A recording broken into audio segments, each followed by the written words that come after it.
दोस्तों नमस्कार। सब्सक्राइब करें हमारे चैनल को और बेल आइकन को प्रेस करके ऑल पर क्लिक करें।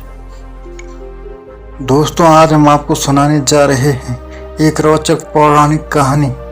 बलराम के हल की यह कथा आपको भी पता नहीं होगी।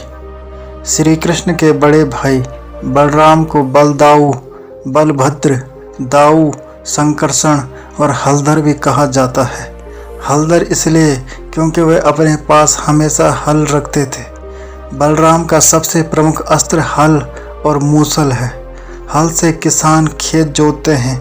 हल कृषि प्रधान भारत का प्रतीक है। भाद्रपद कृष्ण पक्ष की षष्ठी को बलराम जी का जन्मोत्सव मनाया जाता है। वह शेषनाग के अवतार थे। इस दिन माताएं संतान की लंबी उम्र की कामना को लेकर हल षष्ठी का व्रत रखती हैं। देश के पूर्वी भाग उत्तर प्रदेश, बिहार आदि में इसे ललई छठ और मध्य भारत में हर छठ कहा जाता है। कहते हैं कि श्री कृष्ण गौपालक थे और बलराम कृषक, इसलिए बलराम कृषकों के आराध्य हैं। बलराम बहुत शक्तिशाली थे। सामान्य व्यक्ति हल उठाकर उसे हथियार के रूप में प्रयोग नहीं कर सकता, लेकिन बलराम जी उसे उसका हथियार के रूप में प्रयोग कर लेते थे। बलराम के हल के प्रयोग के संबंध में किंवदंती के आधार पर दो कथाएं मिलती हैं। कहते हैं कि एक बार कौरव और बलराम के बीच किसी प्रकार का कोई खेल हुआ। इस खेल में बलराम जी जीत गए थे, लेकिन कौरव यह मानने को ही नहीं तैयार थे। ऐसे में क्रोधित होकर बलराम जी ने अपने हल से हस्तिनापुर की संपूर्ण भूमि को खींचकर गंगा में डुबोने का प्रयास किया। तभी आकाशवाणी हुई कि बलराम ही विजेता है। सभी ने सुना और इसे माना। इससे संतुष्ट होकर बलराम जी ने अपना हल रख दिया।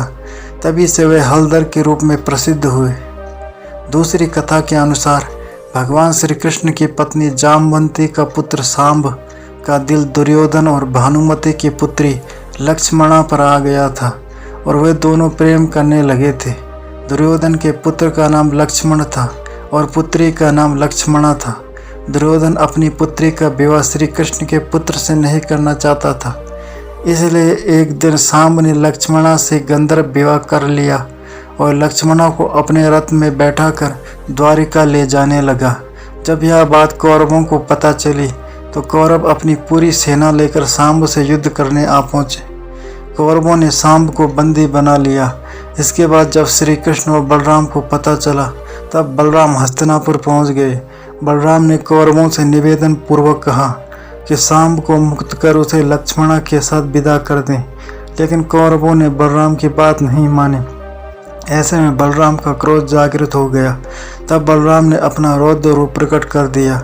वह अपने हल से ही हस्तिनापुर की संपूर्ण धरती को खींचकर गंगा में डुबोने चल पड़े। यह देखकर कौरव भयभीत हो गए। संपूर्ण हस्तिनापुर में हाहाकार मच गया। सभी ने बलराम से माफ़ी मांगी और तब सांब को लक्ष्मणा के साथ विदा कर दिया।